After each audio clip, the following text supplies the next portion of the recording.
Hey everyone, we're going to do a quick video here because we've got a lot to get done and not a lot of time. So, this is the 2006 Colorado with the 3.7 swap into it.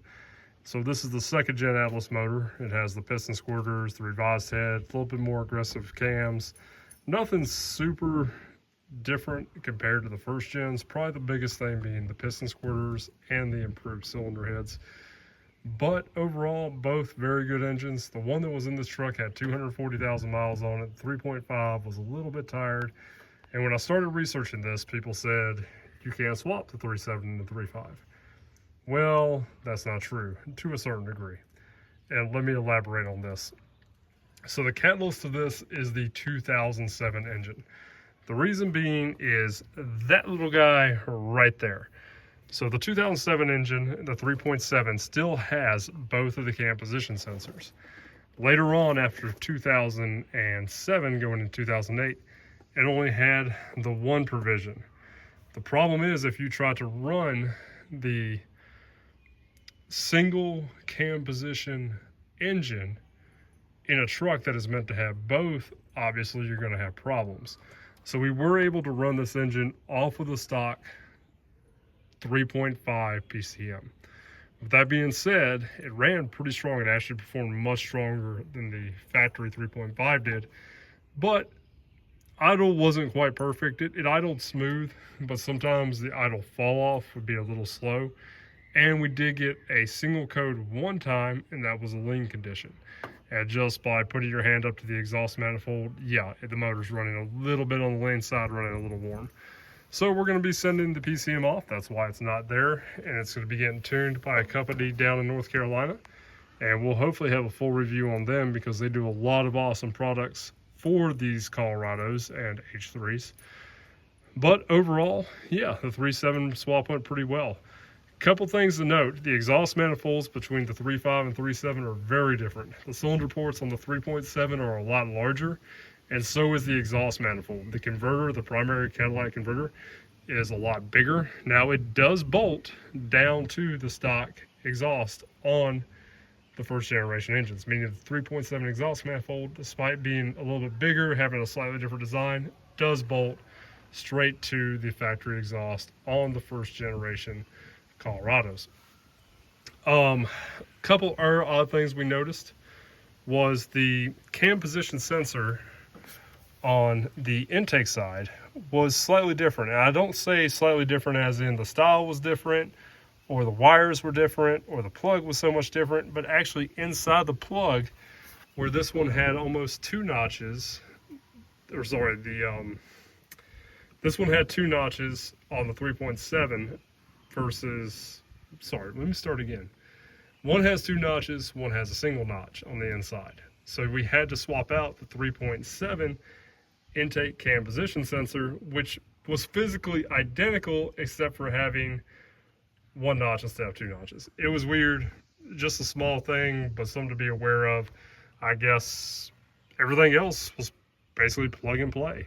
Obviously, the exhaust manifold on this has two O2 sensor provisions, one right before the converter and one after the converter. The factory 3.5 converter only has the one O2 sensor above it, and then down after the secondary converter, it has a second one. So other things we noticed was, I'm not sure if it's a little bit of difference in the oil pan or if it's a little difference in the motor mounts. So my 3.5 motor mounts did not have a provision for that little heat shield down there. And if the phone will kindly adjust, you can see it down there on top of the motor mount. And you can see the little 10mm bolt that holds it on there. The factory motor mounts did not.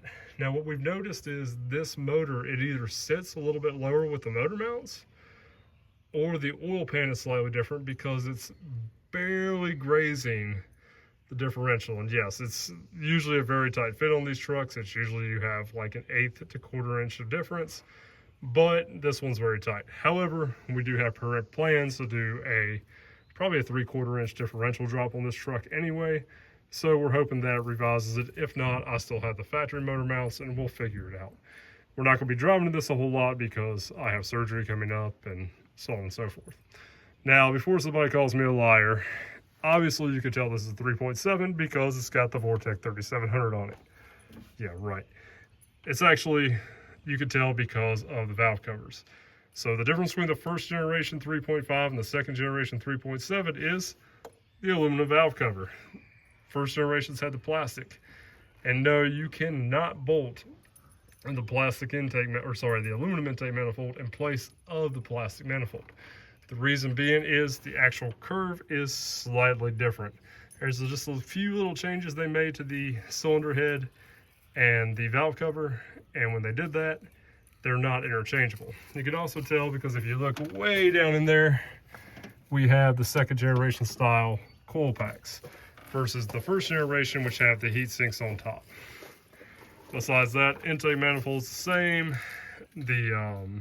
All the accessories, of course, bolt on like normal. And yeah, that's pretty much where we're at. Now, this truck isn't going to get a whole lot of special treatment. We're probably going to eventually put something like a volant intake or something like that on there. The exhaust is pretty much going to stay stock. However, we are talking about wheels, tires, and possibly suspension. The reason being is the shocks on this poor thing are worn out. Both the front bump stops are missing. It's going to need tires probably within the next year or so because these are about 4 going on 5-ish years old. Even though they've got new tread, being that it's my daughter's truck, we don't really like her riding around on that for long periods of time. So we're going to have to address that. Now, one thing that I really like is I think it's the LT2 tire package. Some of you GM guys, correct me if I'm wrong, but there's a really cool set of wheels and tires that come on the second gen Colorados that I really like. These are obviously 15-inch rims. The other thing we're looking at is possibly doing H3 suspension swap.